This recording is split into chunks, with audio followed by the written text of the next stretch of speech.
to say along that line, I know for myself that I've seen differently when I'm standing on the floor singing this way as opposed to on the risers. I know that there's a tendency for some people that I know to get up there and they get into your barbershop stance or your barbershop face. Yeah. And this way, there was none of that. There was no barbershop put in it. No. We're going to come back to that. I think that's a great point. Wrong motion. Like the majority of the practice that I think most of us do is alone, by yourself. In the shower, just standing in your room in front of a mirror or something like that. And I call on that because I can't depend on anybody around me. And I said, okay, well, I'm going to go into solo singing mode, but have this beautiful backup band going with me. And I'm solo singing bass. It's actually good. But it felt really cool to do that. So. Great. So, okay.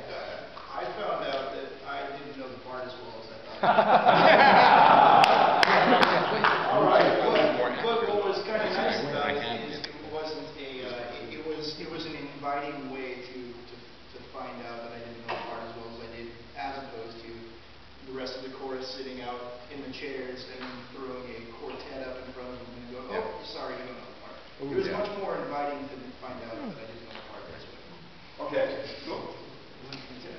For me, I was able to visualize a person that I would direct that song to. I didn't feel comfortable amongst all these people doing that same thing. Being kind of alone in my own space, I'm delivering this very emotional story or plea to this person. And if I decided to allow tears running down my face, I would feel bothered by that. All these people scrunched up and I can't do that. Right. No, so, of course, ideally we want to somehow be able to I don't want take that here. this experience that you just had and transfer it up to there. Yes. Right? But yeah. You want to take that feeling with you up there. I don't really want to say this, but I found the whole experience to be quite disturbing. And the reason, no, not in a good way. The pace of it just took all of the urgency away. It just made it impossible for me to stay in the song. I could not stay in the song. I could not find anybody to sing to. I just was frustrated the whole time. I got a headache.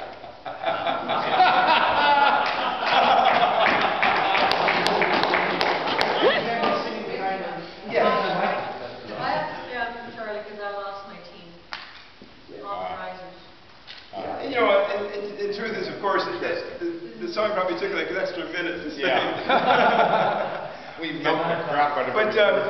I thought, as it was going, we would allow that to unfold to get experience what you could experience. But we would do this more frequently with our chorus, and we would insist that it be a more accurate delivery of the interpret than what that one was. So that would be a way to improve that process, make it more simple.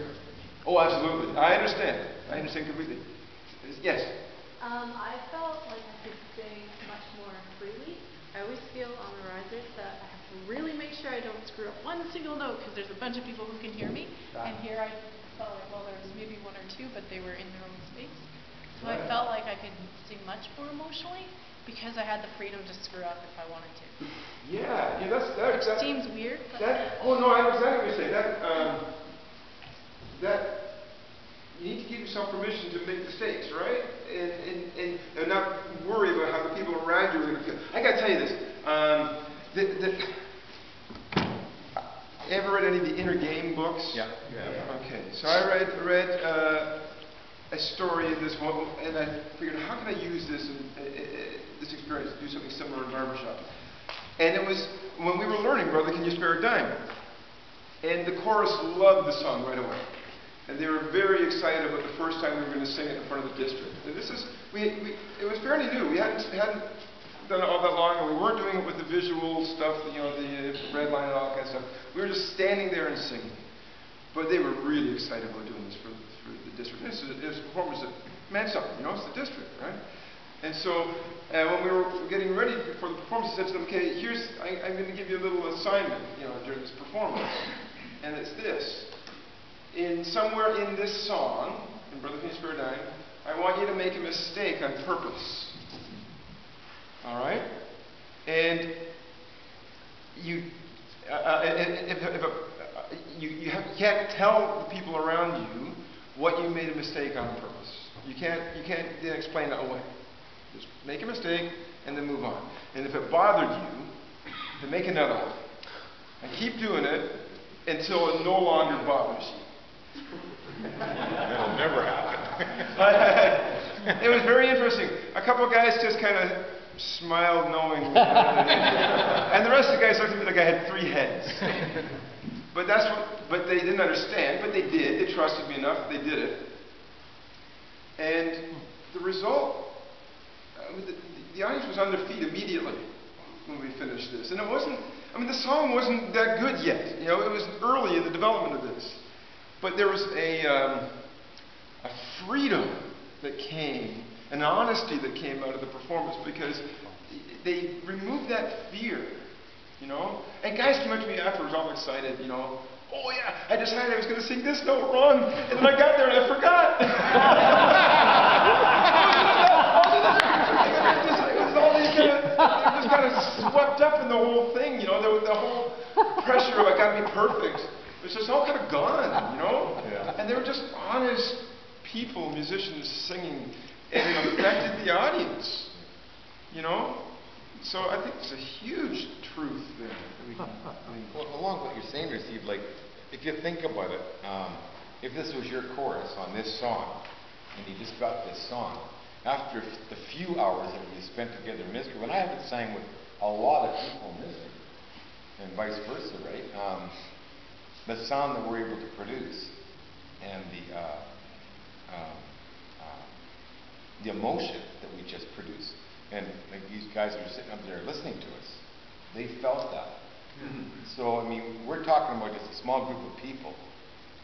And in your chorus, you'd have this song for weeks probably before you would before we would be able to experience that kind of success with the song. This is a much more compressed and artificial sort of time frame. Yeah, right? So, I find that really exciting. So now, how will we build on this then? Did I get like a 5-minute sign about 10 minutes ago or something? Yes. 10 minutes ago. Well, that was yesterday. You want to save that? Can I have 2 minutes to wrap up? Yes, okay. Okay. We'll revisit this when we come back together again. And there are ways that we can kind of build on this. We can pair up and perform for each other and then feed back to each other.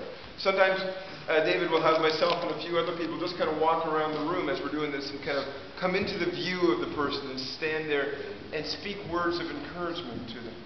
You know, often we put this barbershop face on. We talk about this, right? The barbershop face on. What a strange thing that we do as barbershoppers sometimes. We put on this kind of fake persona. We do all this kind of waving back and forth, thinking that is displaying emotion, when we just need to strip it all away and let ourselves come out. And so we'll say little encouraging words like that, like, you know, come on, Mike, where are you? Where are you? And let me see. And then there'll be a moment when all of a sudden I realize I'm seeing you and what you feel. And so we share that for a moment, then we move on. We look at somebody else. So we'll play around with that a little bit. But of course, as I said, we want to keep, we want to be more secure on the song so that we move along and that sort of thing. But this is a great technique. I think it's one of the best things we've ever done. This sort of thing. So we'll revisit this. Thank you for trusting to do this. Thank you for that, and for being so open.